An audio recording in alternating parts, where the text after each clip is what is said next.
तेलंगाना हुकूमत हमेशा मुस्लिम वकला के साथ एडवोकेट्स फॉर्म फॉर जस्टिस के कैलेंडर की ही विनोद कुमार के हाथों रस्म इजरा। वहीद अहमद एडवोकेट आज मिनिस्टर क्वार्टर्स बंजारा हिल्स में रियासती सदर एडवोकेट्स फॉर्म फॉर जस्टिस व साबिया रुकन वक्फ बोर्ड अलहाज मौलवी वहीद अहमद एडवोकेट ने तहनीत पेश करते हुए शालपोशी की। मोहतरम वी विनोद कुमार नायब सदर नशी तेलंगाना स्टेट प्लानिंग बोर्ड के हाथों एडवोकेट्स फॉर्म फॉर जस्टिस के 2023 के कैलेंडर की रस्म इजरा किया। इस मौके पर रियासती सदर एडवोकेट्स फॉर फॉर्म जस्टिस व साबिया रुकन वक्फ board Alhaj Maulvi Waheed Ahmed advocate, general secretary Mir Wajid Ali Khan advocate, नायब सदर Mohammed Ayaz Uddin advocate, Mohammed Athar Hussain advocate, Mohammed Irshan Ahmed advocate, Mohammed Mahmood Sulaiman advocate, Mohammed Sajid Ali MA. लायक एडवोकेट, मोहम्मद उबैद खान एडवोकेट, साबिक़ा सदर नशीन TSMFC सैयद अकबर मोहम्मद, मुश्तबी अहमद, मोहम्मद बादशाह और दीगर मौजूद थे। इस मौके पर बी विनोद कुमार नायब सदर नशीन तेलंगाना स्टेट प्लानिंग बोर्ड ने एडवोकेट्स फॉर्म फॉर जस्टिस के कामों की सताइश की और कहा कि तेलंगाना हुकूमत हमेशा वकला के साथ रही और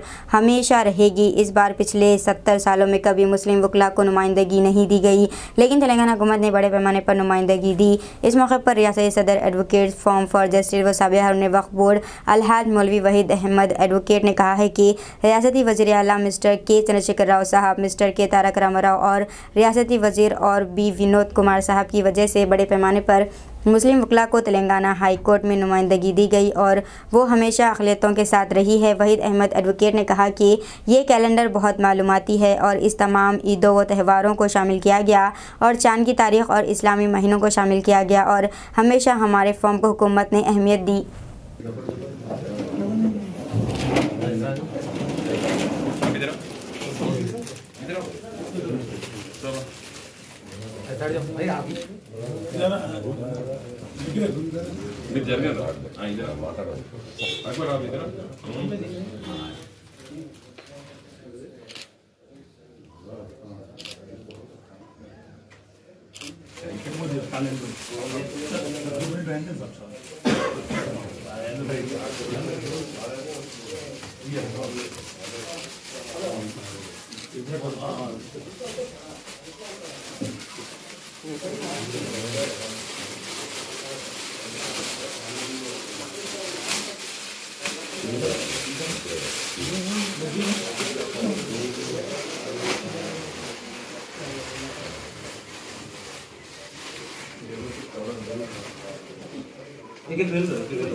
अस्सलामुअलैकुम, हेलो, हाय, आदाब एवरीवन। दोस्तों, मैं आपका दोस्त शहबाज खान, आप देख रहे हैं TNT न्यूज और देखते रहिए TNT न्यूज। Thank you.